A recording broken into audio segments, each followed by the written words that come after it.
ಕೇಸ್ನಲ್ಲಿ ಜಾಮೀನು ಪಡೆದು ಹೊರಗೆ ಓಡಾಡುತ್ತಿರುವ ಡಿಕೆ ಶಿವಕುಮಾರ್ ಮತ್ತೆ ಜೈಲಿಗೆ ಹೋಗುವಂತಹ ಕಾಲ ದೂರವಿಲ್ಲ ಎಂದು ಉನ್ನತ ಶಿಕ್ಷಣ ಸಚಿವ ಡಾಕ್ಟರ್ ಸಿಎನ್ ಅಶ್ವಥ್ ನಾರಾಯಣ ವಾಗ್ದಾಳಿ ನಡೆಸಿದ್ದಾರೆ. ನಗರದಲ್ಲಿ ಸುದ್ದಿಗಾರರೊಂದಿಗೆ ಮಾತನಾಡಿದ ಅವರು, ಡಿಕೆ ಶಿವಕುಮಾರ್ ಎಷ್ಟೇ ಜನ್ಮವೆತ್ತಿ ಬಂದರೂ ನನ್ನ ಮುಖಕ್ಕೆ ಮಸಿ ಬಳಿಯೋಕೆ ಆಗೋದಿಲ್ಲ ಎಂದರು.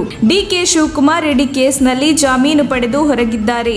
ಜಾಮೀನು ಪಡೆದು ಹೊರಗೆ ಓಡಾಡುತ್ತಿರುವ ಜೈಲು ಹಕ್ಕಿ ಡಿಕೆ ಶಿವಕುಮಾರ್ ಆಗಿದ್ದಾರೆ. ಮತ್ತೆ ಅವರು ಜೈಲು ಸೇರುವ ದಿನಗಳು ದೂರವೇನೂ ಇಲ್ಲ ಎಂದು ವಾಗ್ದಾಳಿ ನಡೆಸಿದರು. ಇನ್ನು ಸಿಎಂ ಅಶ್ವಥ್ ನಾರಾಯಣ ಸಿಎಂ ಅಭ್ಯರ್ಥಿ ಎಂಬ ಬಗೆಗಿನ ಪ್ರಶ್ನೆಗೆ ಉತ್ತರಿಸಿದವರು, ರಾಜ್ಯದಲ್ಲಿ ಸದ್ಯಕ್ಕೆ ಸಿಎಂ ಹುದ್ದೆ ಖಾಲಿ ಇಲ್ಲ, ನಾನು ಆ ಹುದ್ದೆಯ ಆಕಾಂಕ್ಷಿಯೂ ಅಲ್ಲ ಎಂದರು.